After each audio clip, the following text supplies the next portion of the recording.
Okay, guys, I just wanted to do a really quick video. This is something I was thinking of as I was driving home from visiting my chiropractor, and this is my second pregnancy and second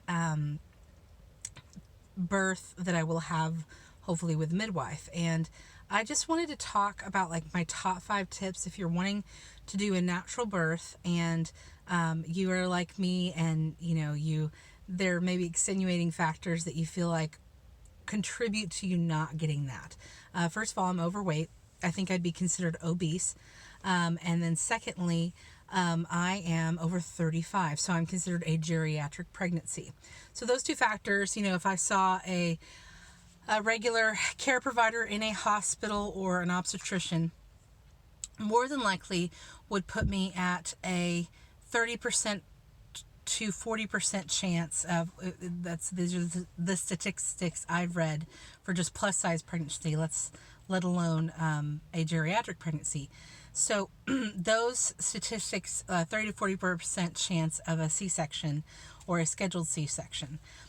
So my top 5 tips for if you're wanting to pursue a natural birth, and this is not to knock the medical profession. I am a proponent of, medicine and hospitals and modern medicine because of the life-saving things. But here's the deal. Regular pregnancy is not an emergency, okay? Even what we call high risk, quote unquote, or what hospitals call high risk pregnancy is not necessarily high risk. I've had a very, very normal pregnancy, no issues. Blood work's come back beautifully. Everything with my sonograms, wonderful. No issues whatsoever. I'm 38. I am easily probably 100 pounds overweight. Let's be clear, according to BMI charts these days, okay? So those two factors have not contributed to my pregnancy. And it was this case with my first, and I had a natural birth. I was in labor for probably 8 to 10 hours. I don't even remember, guys. It went fast, and it was really, really, really hard, but it was worth it. So, first of all, if you're wanting a natural birth, and you're going to be an uphill battle if you decide to go to a traditional care provider such as an obstetrician and have a hospital birth. Why? Because hospital births are geared toward medical emergencies. And if there isn't a medical emergency, because of the training and the approach that they have towards medicine and bodies and people in general, especially, an obstetrician is a surgeon, and so even surgeons will acknowledge that a lot of their solutions revolve around surgery. That's why C-sections happen. It's an easy way to get the baby out of your body. Labor and delivery is not convenient. It's not easy for anybody involved. So if you're wanting to go to the natural route and really, not add any, percentages to your likelihood of getting a C-section, seeing a traditional care provider like an OB and not even researching a midwife or a certified nurse midwife who has privileges in a hospital even. I know a lot of people, they'll try to pursue that route and then their family's like, oh, I would have died if I hadn't been in a hospital. Okay, we can talk about statistics, but the maternal mortality and infant mortality is on the rise in the U.S. with traditional hospital care providers. And midwives their statistics are far, far better. Most OBs will tell you they're far, far better than an obstetrician statistics in terms of natural birth, C-sections, maternal and infant mortality, period. Okay? So when people tell you the hospital births are safer, that's actually a lie. It's statistically not accurate. So I want you to get that fear out of your head that if you see a midwife, you're going to die and your baby's going to die because you're not in hospital. In the event, midwives are very well trained, and in the event of some complications, something going south, they know, okay? They know it's time to go ahead and go to a hospital, okay? It isn't going to go south just like that, okay? They know the signs that these things are not going well. So they're very well trained and they know what to do. So first of all, research, see a midwife, have a home birth, birth center birth, hospital, midwife, overseeing birth, whatever you want to do. But if you want a natural birth, and your statistics of having a natural birth will increase, I don't even know how much, if you just see a midwife versus an OB. Second, go see a chiropractor for at least half of your pregnancy. I say when you get into, like, I was seeing my chiropractor sporadically through the first and second trimester. And now I'm seeing her every week. She's doing Webster technique on me. She's adjusting me. I'm having a little bit of sciatica and some SPD issues. So seeing a chiropractor, it helps you put your pelvis and your body in position, your entire spine and your pelvis in position for optimal birth. So chiropractors are definitely worth it. Take the opportunity to take advantage of a chiropractor. Secondly, this big tip from a doula is something I would recommend. And check out the website spinningbabies.com. Those are going to give you some really amazing exercises and tips for natural birth and really just getting your pelvis and your baby into position for faster labor and delivery and easier labor and delivery, less complications, less issues like breech, posterior, things like that. So first of all, see a midwife. Secondly, see a chiropractor. Third, spinningbabies.com. Fourth, learn and read about natural birthing options. Take a class, become educated.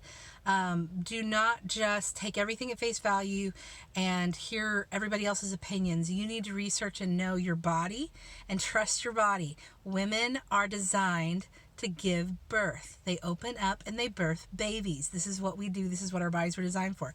Doesn't matter if your body's overweight. It doesn't matter if you are 38. Women have babies into their 50s, by the way. So don't let those things intimidate you into believing that you can't have the type of birth that you want and that your body was designed to do. Pregnancy is not a medical emergency. Your body can give birth and will give birth to a baby, okay? So confidence, believing in yourself, doing your research, and knowing how your body works is really going to enable you to have a successful natural birth. Yes, it's hard. Yes, it's painful. It's super duper worth it. I obviously have not had a hospital birth, so I don't know what it's like with an epidural. I'm not putting anybody down who wants that. I'm talking about people who want natural birth, and that's what your goal is. Research, know your body, and then get a support network. Don't have somebody in the room or on your team who is not for you and not for what your goals are when it comes to your labor and delivery. My husband he knows midwives and doulas. Before we ever met, he was pro natural birth. Thank goodness. And I am very, very blessed. During my first labor and delivery with my daughter, he was so amazing that the midwives didn't have much to do. Let's be clear. He was that incredible. And at the end of it all, they were like, you could be a doula, sir. You are phenomenal at this. And he was just amazing. So if your partner isn't on board, the ways that you can get them, don't nag. Don't cajole. Show them statistics. Statistics are huge for guys. Helping them understand that outcomes are far better with a midwife, and you don't have to be afraid of a midwife birth just because of horror stories and people saying they would have died if they weren't in a hospital.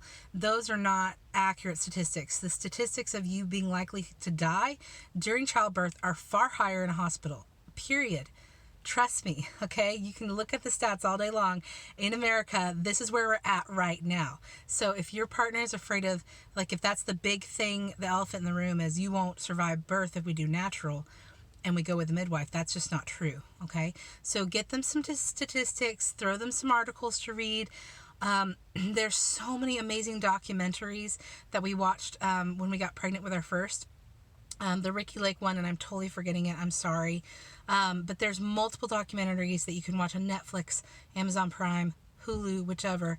And those would be a really good thing for a guy to be exposed to kind of get them in the headspace that this is totally doable and we could rock this. Okay. So supportive. If you have a mother-in-law or a mom or a sister or somebody who's cannot fathom an at-home birth or birth center birth or something with a midwife, please don't invite them to your birth. Okay, they don't need to be in the room. Okay, they're going to fear is the number one factor that causes pain and complication during birth. So if you have people that are going to support you and love you and be on your team and encourage you in this whole process, those are the people that need to be in the room. And if they're not thinking that you can do this, they don't need to be there. They're not invited. It's okay to say no. It's okay to, say, listen, these are the people that I need on my team. These are my pro natural birth people. Because you're going to get to a point in childbirth, I promise, that you don't think you can do it. Period. It's called transition. It sucks. And you're going to be like, this baby isn't coming out of me. What are we going to do? and you need people that are going to be like, nope, you got this. You got this. You can do this. So this was 5 minutes longer than I wanted it to be, but I just wanted to encourage you. Those are my top 5 tips for natural birth. If that's something that you are wanting and you're going for. And I know it's possible, and I have all the strikes against me that would keep me from having a natural birth, and I'm going to be number 2 in just 2 more months. So anyway, that's what I had to say about that, and y'all have an awesome day.